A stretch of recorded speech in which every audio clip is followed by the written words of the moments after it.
وہ کوٹلی شہر کا مشہور سائیں تھا جو تعویذ دیتا تھا اور جن بھوت وغیرہ کا علاج کرتا تھا۔ انکل نے پوچھا، سائیں جی آپ یہ عمل کب کریں گے اور اس کے لیے کن چیزوں کی ضرورت ہوگی؟ یہ عمل ہم آج ہی کریں گے، اور اس کے بعد اس نے مختلف چیزیں بتائیں۔ انکل نے ان چیزوں کی لسٹ مجھے پکڑائی اور کہا، عرفان بیٹا اگر تم یہ لا دو تو بڑی مہربانی ہوگی۔ میں نے جلدی سے کہا، مہربانی کس بات کی انکل، یہ تو میرے دوست کے بھلے کی بات ہے۔ پھر میں وہ لسٹ لے کر گھر سے بازار کی طرف نکل پڑا۔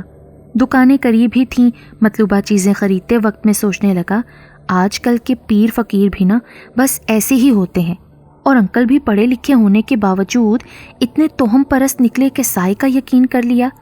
ویسے میں جعلی پیروں کے سخت خلاف ہوں، کیونکہ سادہ لوگ معصوم اور پریشان لوگوں کو یہ لوٹتے ہیں۔ خیر جب میں واپس گھر پہنچا تو سورج غروب ہو چکا تھا۔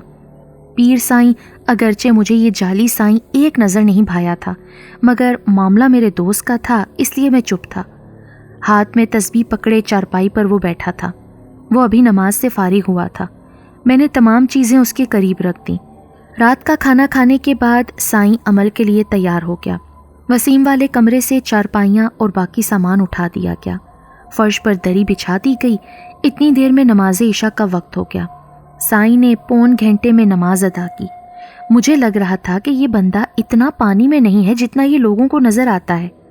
بہرحال وہ وسیم کے کمرے میں داخل ہوا۔ ہم سب پریشان تھے۔ سائیں نے ہمیں الگ کمرے میں بیٹھنے کو کہا۔ وقت گزرتا گیا۔ رات 12 بجے ایک زوردار دھماکہ سنائی دیا۔ ہم سب ڈر گئے مگر کمرے میں سہمے ہوئے بیٹھے رہے۔ پھر ہم نے دروازہ کھلنے کی آواز سنی اور پھر کسی کے دوڑنے کی آواز آئی۔ حالات بگڑتے نظر آ رہے تھے۔ کلیم کی آنکھوں سے آنسو بہہ رہے تھے۔ آنٹی اور انکل کا بھی برا حال تھا۔ خود میری آنکھیں نم ہو رہی تھیں۔ وسیم تو میرے دل کی دھڑکنوں میں دھڑکتا تھا۔ پھر اچانک میں نے اس کی آواز سنی، دفع ہو جا ورنہ تجھے نہیں چھوڑوں گا۔ آواز کے سنتے ہی میں کمرے سے باہر نکل آیا۔ سائیں کی بھی فلک شگاف آواز سنائی دی جس میں کرب ہی کرب تھا۔ سائیں اپنے بھاری بھرکم جسم کو سنبھالتا ہوا باہر آنے کی کوشش کر رہا تھا۔ کمرے سے اگربتی کی خوشبو آ رہی تھی۔ کمرے میں وسیم غضبناک کھڑا تھا۔ سائیں ڈولتا ہوا کمرے سے باہر صحن میں آ کر ڈھہ گیا تھا۔ میں نے نفرت سے اسے دیکھا اور کمرے میں داخل ہو گیا۔ میرا اگلا منظر میرے لیے سخت حیران کن تھا، ہوش و حواس گم کر دینے والا تھا۔ میں نے جب وسیم کی طرف دیکھا تو اس کی آنکھیں ایسی تھیں جیسے ان میں سے چنگاریاں نکل رہی ہوں۔ پھر وہ نڈھال سا ہو گیا اور دھپ سے فرش پر گرا اور اس کی آنکھیں بند ہو گئیں۔ میں حیرت سے خاموش رہ گیا۔ ابھی یہ گرج برس رہا تھا اور اچانک بے سود ہو کر گر پڑا۔ میں نے آگے بڑھ کر اسے ہلایا، وسیم وسیم کیسے ہو تم؟ آخر یہ کیا ماجرا ہے؟ مگر وہ اسی طرح بے سود پڑا رہا۔ میں نے اسے جھنجھوڑا۔ اس نے کسمسا کر آنکھیں کھولیں اور برہمی کے لہجے میں بولا، کیا کر رہے ہو؟ سونے کیوں نہیں دیتے؟ پھر مجھے شوق لگا، کیا پہلے وسیم اپنے آپے میں نہیں تھا؟ میں نے سوچا۔ اتنے میں انکل بھی کمرے میں آ گئے اور بولے، کیا ہوا بیٹا؟ وسیم دری پر کیوں لیٹا ہوا ہے؟ میں نے انہیں اس بارے میں بتایا تو ان کی پریشانی عروج پر نظر آنے لگی۔ پھر ہم وسیم کو وہیں سوتا چھوڑ کر باہر سائیں جی کے پاس آ گئے۔ ایسا لگتا تھا کہ سائیں پر لرزہ طاری ہو گیا تھا۔ مجھے اس سائیں سے زیادہ انکل پر غصہ آ رہا تھا کہ اتنے پڑھے لکھے ہونے کے باوجود اس 10 نمبری کو لے آئے۔ بہرحال جو ہو گیا سو ہو گیا۔ سائیں نے تفصیل یہ بتائی کہ وہ عمل پڑھتا رہا اور کافی وقت تک وسیم اس کے سامنے 2 زانوں بیٹھا رہا۔ پھر اچانک وہ کھڑا ہو گیا اور غراتے ہوئے بولا، سائیں یہ عمل چھوڑ دے، تیرے قابو میں کچھ نہیں آئے گا۔ میں نے انکار کیا تو اس نے مجھے اٹھا کر فرش پر پٹک دیا اور کمرے سے نکل جانے کو کہا۔ سائیں بہت خوفزدہ نظر آ رہا تھا۔ پھر اس نے اپنے کسی چیلے کو فون کیا اور اٹھ کر گرتا پڑتا چلا گیا۔ ہم سب اپنی اپنی جگہ پریشان تھے۔ آخر وہ کیا شے ہے جو وسیم پر قابض ہو گئی ہے؟ یہی سوال ہر کسی کے ذہن میں تھا۔ اس کے بعد ہم باتیں کرتے رہے اور پھر سونے کے لیے چلے گئے، چونکہ رات ابھی کافی باقی تھی۔ اگر کوئی میرے سر پر بم مارتا تو مجھے اتنا شوق نہ لگتا جتنا یہ سن کر لگا کہ وسیم اپنے کمرے میں موجود نہیں ہے بلکہ کہیں چلا گیا ہے۔ میں دوڑتا ہوا اس کی طرف لپکا، اس کمرے کی طرف جہاں وہ سویا تھا۔ سائیں کی منگوائی ہوئی چیزیں ادھر ادھر بکھری پڑی تھیں۔ میرا دل ڈوبنے لگا۔ آنٹی کے آنسو بہہ رہے تھے، انکل کے چہرے پر کرب کے آثار تھے۔ لیکن ایک تھوڑی سی امید تھی کہ شاید کہیں باہر چلا گیا ہو، پھر آ جائے۔ خیر میں فوراً باہر نکلا، پاس پڑوس اور محلے داروں سے دریافت کیا۔ کچھ لوگوں نے تو اچنبے کی حالت میں سوال جواب شروع کر دیے، کچھ نے تو مجھے ایسے گھورا جیسے میں اپنا ذہنی توازن کھو بیٹھا ہوں۔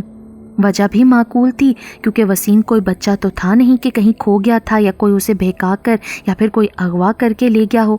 آخر میں تھک ہار کر واپسی کے لیے پلٹ گیا۔ میرے دماغ میں آندھیاں چل رہی تھیں، آخر وسیم چلا کہاں گیا؟ آخر وہ جا کہاں سکتا ہے؟ میں سوچتا سوچتا گھر میں داخل ہوا۔ انکل میرا اترا ہوا چہرہ دیکھ کر سمجھ گئے کہ ناکامی ہوئی ہے۔ انہوں نے بھی اپنے رشتہ داروں سے پوچھ لیا تھا، گو کہ یہ ایک عجیب سی بات تھی کہ صبح ہی صبح فون کرنا، مگر انہوں نے یہ جواز پیش کیا تھا کہ فری منٹ لیے ہوئے ہیں۔ آنٹی نسیمہ پر غشی کے دورے پڑ رہے تھے۔ مجھے تو آج گھر واپس جانا تھا، مگر میں نے بذریعہ فون بول دیا تھا کہ چند دن اور نہیں آ سکوں گا۔ بہرحال رونے دھونے سے فارغ ہو کر منصوبہ بنایا گیا کہ پھر سائیں کی طرف جایا جائے۔ چنانچہ ہم سائیں کے پاس گئے تو اس نے ہمیں کسی نصیر الدین شاہ کے پاس جانے کے لیے کہا۔ ہمیں نصیر الدین کا اتا پتہ سمجھا دیا گیا اور ہم نصیر الدین شاہ کے پاس پہنچ گئے۔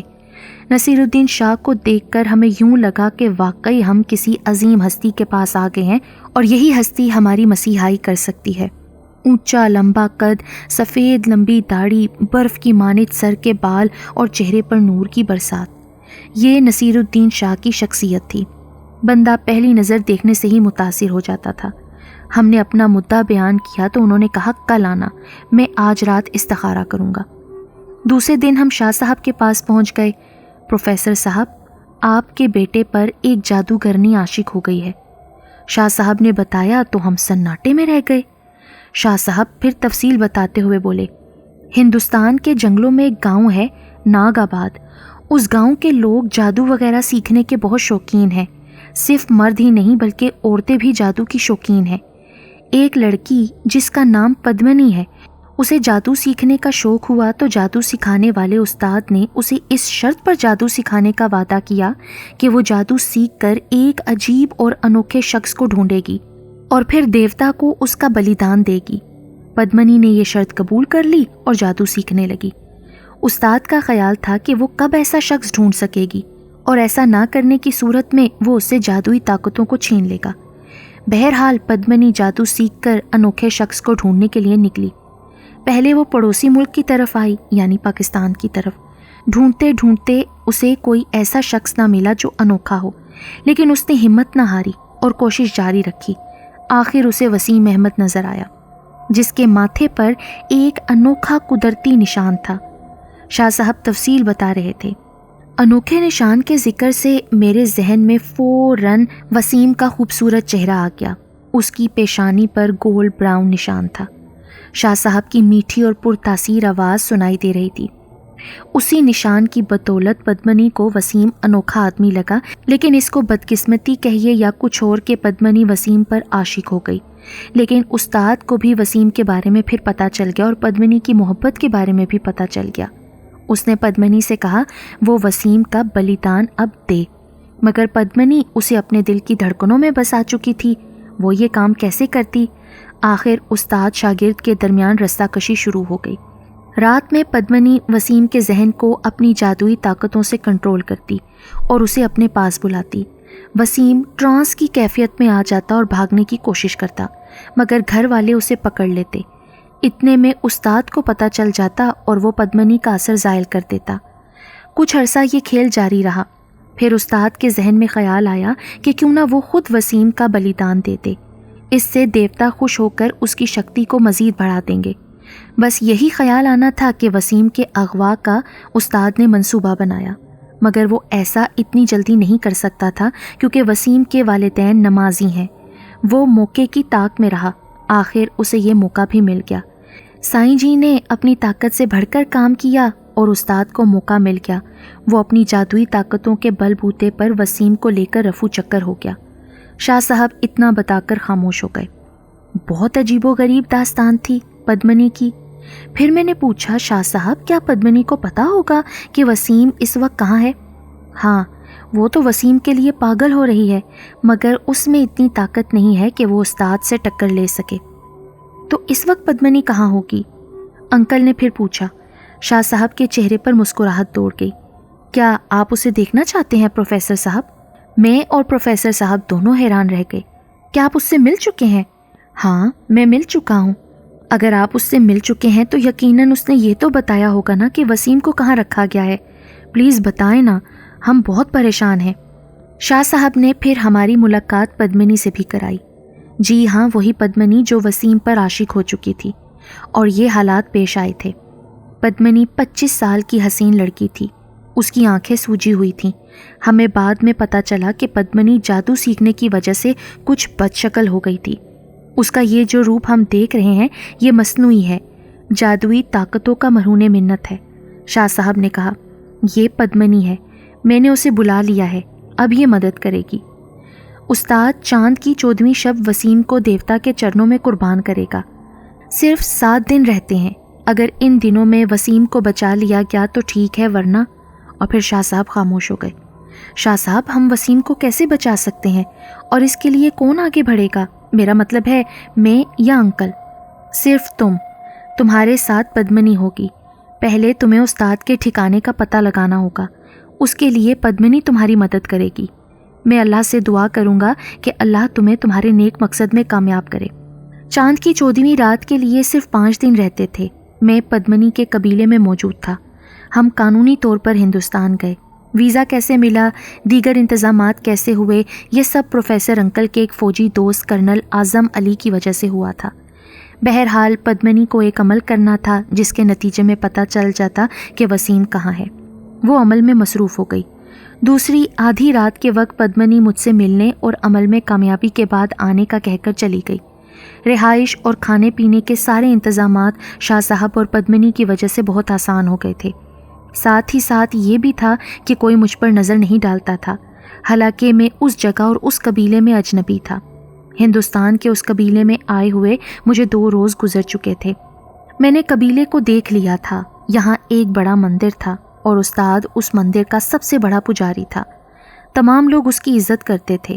ان دنوں کہا جا رہا تھا کہ استاد کسی عمل میں مصروف ہیں اور کسی سے نہیں ملتے۔ بہرحال وقت گزر رہا تھا، میری بے چینی بڑھتی جا رہی تھی۔ میرا پیارا دوست، بے یار و مددگار، موت کی دہلیز پر اپنے آخری وقت کے لیے بے سود پڑا تھا۔ مزید ایک دن گزر گیا۔ صبح کا وقت تھا، میں کمرے میں اکیلا بیٹھا تھا۔ میں سوچتا کہ کیا پدمنی ناکام ہو جائے گی، کیا میں اپنے دوست کو نہیں بچا سکوں گا، مگر مجھے امید تھی۔ ایک ماں کے دل سے نکلی دعائیں، باپ کی اللہ سے لو لگانا اور نصیر الدین شاہ کی کوشش اور پدمنی کے تعاون سے کامیابی ضرور ہوگی۔ اچانک کمرے میں پدمنی ظاہر ہوئی۔ اس کے چہرے پر خوشی ناچ رہی تھی۔ وہ بولنے لگی، عرفان، میں کامیاب ہو گئی ہوں۔ رات کے وقت اکیلے بڑے مندر کی طرف آ جانا، میں مل جاؤں گی، ابھی میں مصروف ہوں۔ یہ کہنے کے بعد وہ غائب ہو گئی۔ وہ جادوگرنی تھی، غائب یا ظاہر ہو سکتی تھی۔ خیر، میرا دل خوشی سے سرشار ہو گیا۔ میں فوراً کمرے سے باہر نکلا، ناشتے وغیرہ سے فارغ ہوا۔ مجھے انتظار تھا کہ کب رات ہوگی۔ وقت دھیرے دھیرے کھسکتا رہا اور پھر رات ہو گئی۔ ابھی 14ویں کے چاند نے اپنا مکھڑا نہیں دکھایا تھا کہ ہم بڑے مندر تک پہنچ گئے۔ میں نے اور پدمنی نے منصوبہ بندی کر لی تھی۔ پدمنی کو معلوم تھا کہ وسیم مندر کے تہہ خانے میں ہے۔ ہم مندر میں داخل ہو گئے، کئی بھول بھلائیوں سے گزر کر تہہ خانے میں پہنچے۔ اندر کا منظر بہت ہوش ربا تھا۔ یہ کافی بڑا تہہ خانہ تھا۔ سامنے والی دیوار پر ایک بہت بڑا شیشہ لگا ہوا تھا۔ کسی جادوئی یا سائنسی تکنیک کی وجہ سے آسمان اس شیشے میں نظر آ رہا تھا۔ آسمان کے سینے پر چمکتے چاند کی روشنی شیشے پہ پڑ رہی تھی اور پھر پورے تہہ خانے میں منعکس ہو رہی تھی۔ تہہ خانے کے وسط میں ایک خوفناک بت کھڑا تھا۔ تھوڑے سے فاصلے پر آگ کا ایک بہت بڑا الاؤ روشن تھا۔ بت کے قریب وسیم بے سدھ حالت میں کھڑا تھا۔ وہ ٹرانس کسی کیفیت میں تھا۔ بت کے عین سامنے ایک بھیانک چہرے والا آدمی دونوں ہاتھ جوڑے بیٹھا تھا۔ مجھے سمجھنے میں کوئی دیر نہ لگی کہ یہ وہی استاد پجاری ہے۔ وقت آہستہ آہستہ آگے بڑھ رہا تھا۔ اب فیصلے کا وقت آن پہنچا تھا۔ یہ ایک بڑا عجیب وقت تھا۔ حق، باطل اور محبت اکٹھے ہو گئے تھے۔ استاد باطل تھا، بلیدان دینا چاہتا تھا۔ پدمنی جادوگرنی تھی مگر محبت کے گھوڑے پر سوار تھی اور محبوب کا بچاؤ چاہتی تھی، اور میں بلیدان کو روکنا چاہتا تھا، لیکن اس کی لیکن اس کی بنیاد بھی تو محبت ہی تھی، دوست کی دوست سے محبت، پدمنی کی محبوب کے لیے محبت، محبت جمع محبت برابر عشق یا جیت باطل ہار جاتا ہے۔ آخر وہ گھڑی آن پہنچی، 14ویں کا چاند ہر طرف اپنی چاندنی بکھیرنے لگا۔ یہ ایک آئیڈیل وقت تھا، مگر میرا دل دھک دھک کر رہا تھا، بہت بے چین تھا۔ اچانک استاد اٹھا، وسیم کو پکڑ کر بت کے سامنے کیا۔ طے شدہ منصوبے کے مطابق پدمنی استاد کے سامنے جا کر کھڑی ہو گئی۔ پدمنی کو یوں سامنے دیکھ کر استاد کو جیسے بجلی کا زبردست جھٹکا لگا۔ وہ مقامی زبان میں بولا۔ میری سمجھ میں جو آیا وہ یہ تھا، پدمنی تو یہاں کیسے؟ پدمنی بولی، اس کو بچانے کے لیے۔ او پدمنی، میرے کام میں مداخلت نہ کر، استاد غضبناک ہو کر چلایا۔ مجھے اپنی محبت عزیز ہے استاد، پدمنی نے سکون سے کہا۔ اس وقت پدمنی ایک خوبصورت لڑکی کی حالت میں تھی۔ چاند آہستہ آہستہ آگے بڑھ رہا تھا۔ پدمنی سے گفتگو کے نتیجے میں مزید وقت گزر سکتا تھا اور استاد عطاب کا شکار ہو سکتا تھا، اس لیے اس نے وسیم کا سر کاٹنے کے بجائے وسیم کو آگ میں جھونکنے کا فیصلہ کر لیا۔ وہ وسیم کو پکڑ کر جلدی سے آگ کی طرف لپکا۔ میری آنکھوں کے سامنے تو اندھیرا چھا گیا۔ تو کیا میرا دوست آج مر جائے گا؟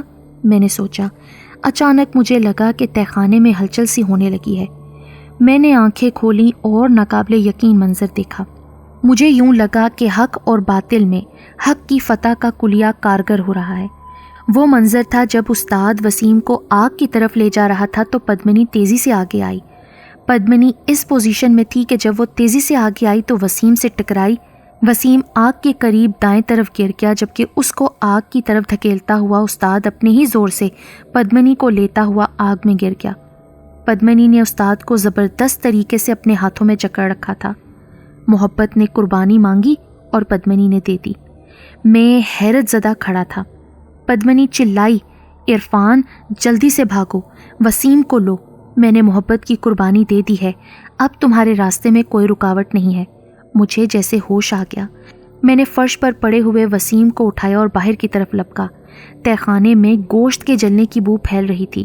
استاد کی چیخیں سنائی دے رہی تھیں، مگر حیرت انگیز طور پر پدمنی کی کوئی آواز نہیں آ رہی تھی۔ اچانک زوردار چھناکا سنائی دیا۔ میں نے پیچھے مڑ کر دیکھا۔ وہ شیشہ جس میں سے چاند نظر آ رہا تھا تڑک گیا تھا۔ میں نے وسیم کو کندھے پر اٹھایا ہوا تھا اور تیزی سے نکلتا ہوا باہر آ گیا، پھر اپنی رہائش گاہ کی طرف چلنے لگا۔ میں سوچ رہا تھا کہ دوست کی رہائی پر خوشی مناؤں یا پدمنی کی موت پر۔ وہ بے شک ہندو تھی، مگر محبت کی انمٹ مثال قائم کر گئی تھی۔ آفرین ہے محبت کرنے والوں پر۔ اب میں وسیم کے ساتھ وطن عزیز پہنچ چکا تھا۔ میں اور وسیم باہر آئے۔ اچانک وردی میں ملبوس ایک فوجی آگے بڑھا اور کہنے لگا، عرفان ادھر آئیں۔ میں نے اس کی طرف دیکھا۔ آپ کون ہیں اور ہمارا آپ سے تعلق؟ مجھے کرنل اعظم علی نے بھیجا ہے۔